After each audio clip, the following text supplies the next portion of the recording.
realizarse en el sentido que produzca un ajuste equitativo de los intereses de las partes. Bueno, entonces dijimos, ¿qué ejemplos tenemos de contratos a título gratuito? Podemos decir comodato, fianza, contrato de renta vitalicia. Contrato a título oneroso, compraventa, permuta, cesión de créditos, locación. El artículo 966 además incorpora el concepto de contratos plurilaterales, que no estaba previsto. Esto, recién hablamos de contratos unilaterales y bilaterales, onerosos y gratuitos. También incorpora la figura de los plurilaterales, que esto no estaba previsto en el Código Civil de Vélez, pero que hoy en el artículo 966 se prevén y que se aplican subsidiariamente las normas de los contratos bilaterales. Como una subclasificación en el marco de los contratos onerosos, el artículo 968 se refiere a los contratos conmutativos y a los aleatorios. Los contratos conmutativos, vamos a leer el artículo 968 establece lo siguiente: los contratos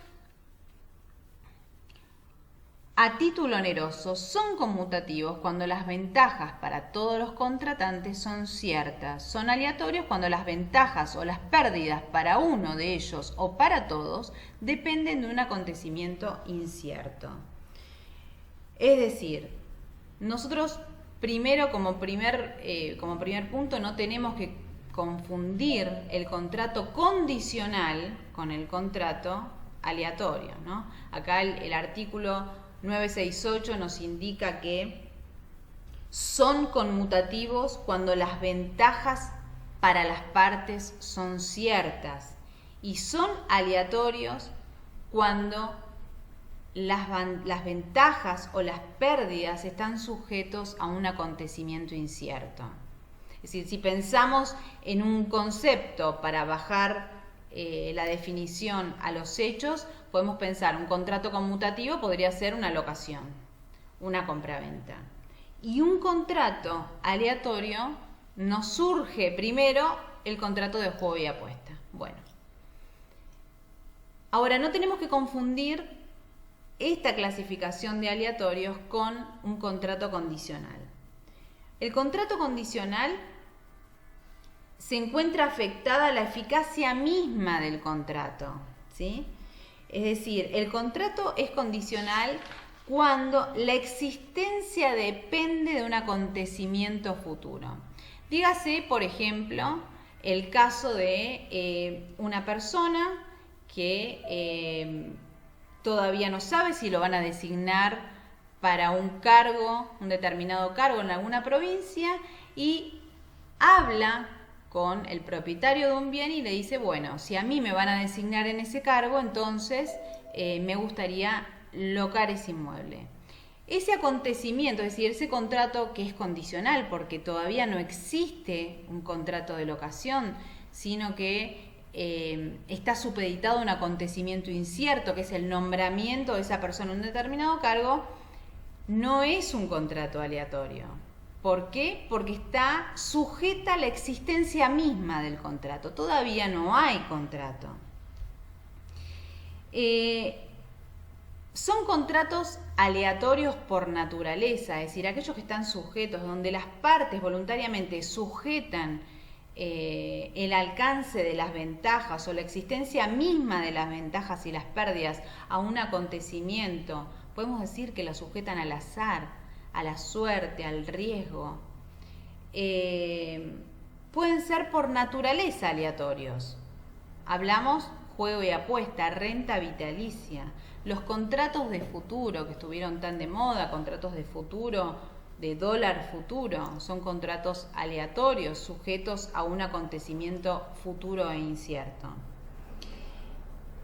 Pero también pueden ser aleatorios por voluntad de las partes. Si nosotros hablamos, ustedes todavía no vieron objeto, ya lo van a ver, si nosotros hablamos de compraventa de cosas futuras, el adquirente puede, por ejemplo, conforme el artículo 1007, tomar el riesgo de que esa cosa no llegue a existir en el futuro. Entonces, un contrato de compraventa que es por naturaleza conmutativo se convierte en aleatorio. Podemos pensar también en un contrato voluntariamente aleatorio, como se dio en los campeonatos de fútbol, en los mundiales, donde uno iba a comprar un televisor y le decían, bueno, si llega a ganar Argentina, uno paga hasta que gana, y cuando gana, deja de pagar las cuotas del televisor. También había un contrato de compra-venta de un televisor, pero las ventajas o las pérdidas también se sujetaban a un hecho futuro e incierto. Después tenemos como cuarta clasificación contratos formales y no formales.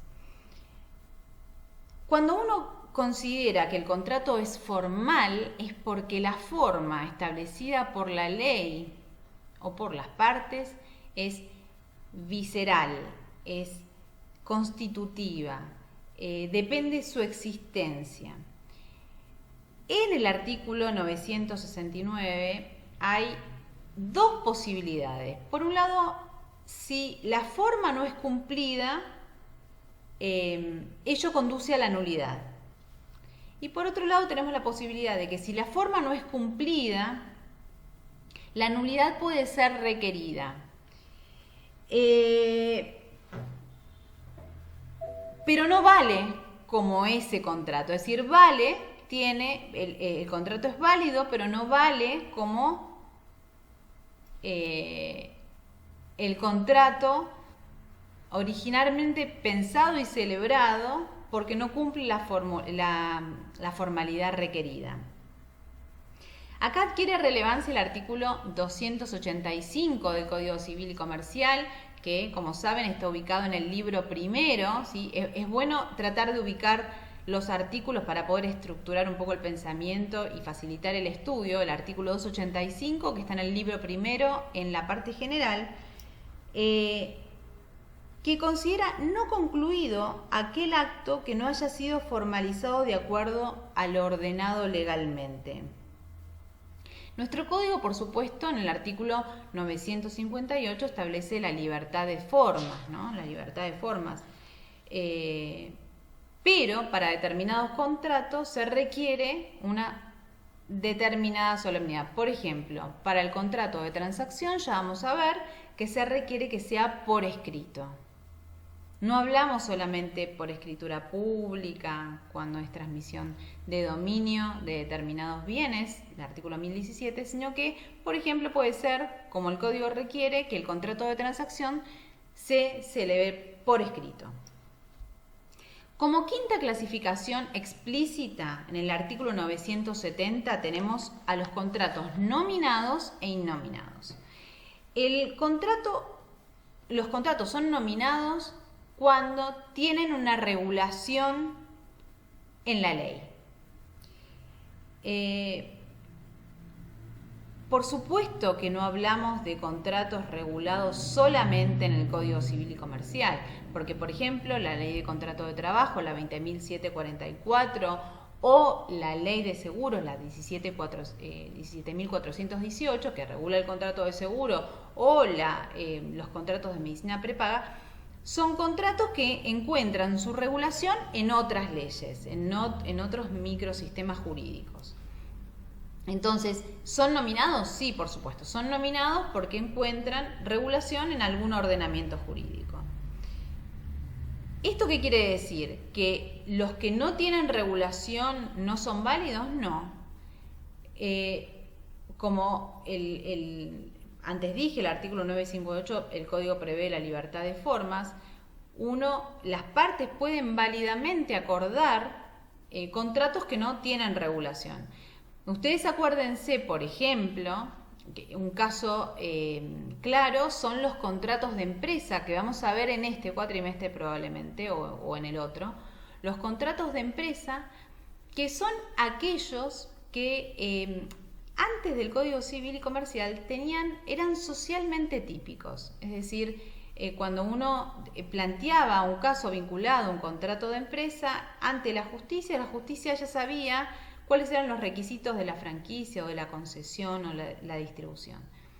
Sin embargo, no tenían regulación legal, eran contratos innominados, con lo cual uno puede decir que los contratos tienen una realidad social, son asumidos socialmente, aunque no tengan regulación, ¿sí? Nuestro código nos da una solución a los efectos de su interpretación. Y dice, por ejemplo, el artículo 970, los contratos innominados se rigen primero por la voluntad de las partes. Después, por las normas generales relativas a los contratos y las obligaciones. Después, por los usos y costumbres del lugar de celebración del contrato. Y por último, de acuerdo a las disposiciones de contratos afines, que sean compatibles y que se adecúen a su finalidad. Este es un orden que incorpora este Código Civil y Comercial, que en realidad es positivo, porque antes los jueces lo que hacían eran lo que se llamaba la teoría de la absorción, es decir, encontraban soluciones en el marco de normas que regulaban contratos semejantes. Hoy se dice no, lo primero que hay que tener en cuenta es la voluntad de las partes. Ahora, nosotros podemos decir que los contratos nominados o los contratos innominados ¿varía la obligatoriedad que prevé la ley respecto de los contratos? No. El artículo 959 establece que los contratos válidamente celebrados son obligatorios para las partes, con lo cual engloba en esta obligatoriedad para las partes tanto a los contratos que regula la ley, es decir, los contratos nominados, como los innominados. Acá terminamos la clasificación explícita de los contratos. No puedo dejar de mencionar que nuestro Código Civil y Comercial ha eliminado la clasificación de contratos reales que antes sí tenía el Código Civil de Vélez. Adoptando un poco la solución de un proyecto de unificación del Código Civil y Comercial del año 1993 y el criterio consensualista, es decir, que los contratos hoy se perfeccionan con el mero consentimiento, ¿sí? Contratos que antes necesitaban la entrega de la cosa para considerarse perfeccionados, hoy todos nuestros contratos son consensuales, con lo cual ya no hay que clasificar a nuestro contrato como consensual porque todos son consensuales,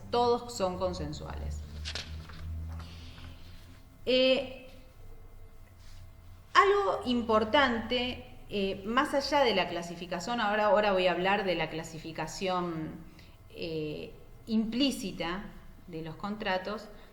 Algo importante, un avance legislativo de nuestro Código Civil y Comercial es una clasificación que hace conforme a 3 grupos, es decir, divide a los contratos en 3 grupos. Por un lado están los paritarios o discrecionales. Luego están los contratos de adhesión y luego los de consumo. ¿Por qué están estos 3 grupos de contratos hoy en nuestro código? Y estos grupos también prevén una serie de disposiciones vinculadas a la interpretación de los contratos o a la protección de la parte más débil en esos contratos. Porque se deja un poco de lado la teoría tradicional o el concepto tradicional de contrato previsto en el Código Civil derogado, que le da una importancia preponderante a la negociación de las partes y a la voluntad común. De hecho, el viejo artículo derogado 1137 establecía que el contrato es un acuerdo que refleja la voluntad común. Hoy, la realidad social y negocial nos demuestra que la declaración de voluntad común es una excepción. Hoy la regla son los contratos con cláusulas predispuestas, los contratos por adhesión, los contratos de consumo, aún pensando en contratos de locación. Es decir, esa situación que uno antes consideraba de dos contratantes enfrentados en una